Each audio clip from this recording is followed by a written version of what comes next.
करने वाले, और तुम मुझे खून दो मैं तुम्हें आज़ादी दूंगा, ये नारा हमारे देश को देने वाले नेताजी सुभाष चंद्र बोस का जन्म 23 जनवरी 1897 को उड़ीसा के कटक स्थान पर हुआ। इनके पिताजी का नाम जानकी नाथ बोस था और इनकी माताजी का नाम प्रभावती देवी। इनके घर में 14 भाई बहन थे और सुभाष जी 9वें नंबर के थे। 6 भाई और 8 बहनें। इनके पिताजी वकील थे। शुरू में इनकी शिक्षा वहीं कटक में हुई, लेकिन बाद में जब ये कॉलेज में दाखिल हुए तो इनके माता पिता का एक स्वप्न था कि उनका पुत्र ICS की परीक्षा पास करे। ICS इंडियन सिविल सर्विस यानी भारतीय प्रशासनिक सेवा। अब उसके लिए इन्हें इंग्लैंड जाना पड़ा। इंग्लैंड उस समय तो अंग्रेजों का शासनकाल था।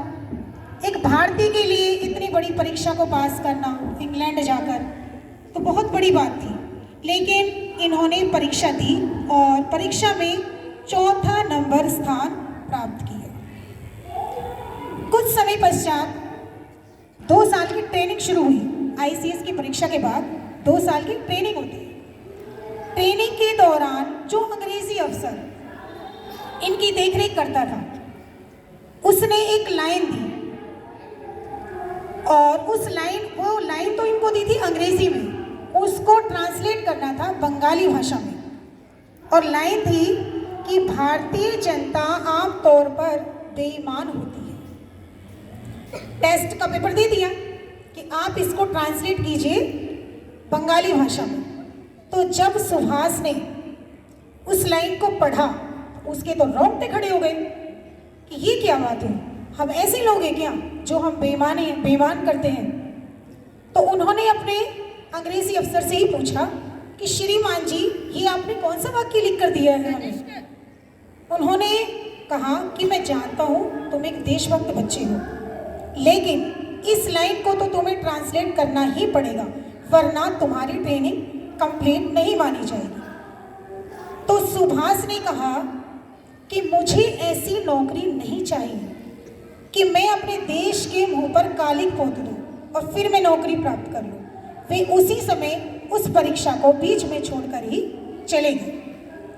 अपने दोस्तों के लिए कुछ भी कर सकते थे सुभाष चंद्र बोस।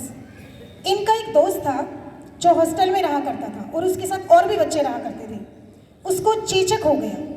ये एक ऐसी बीमारी होती है जो दूसरे को भी लग सकती है।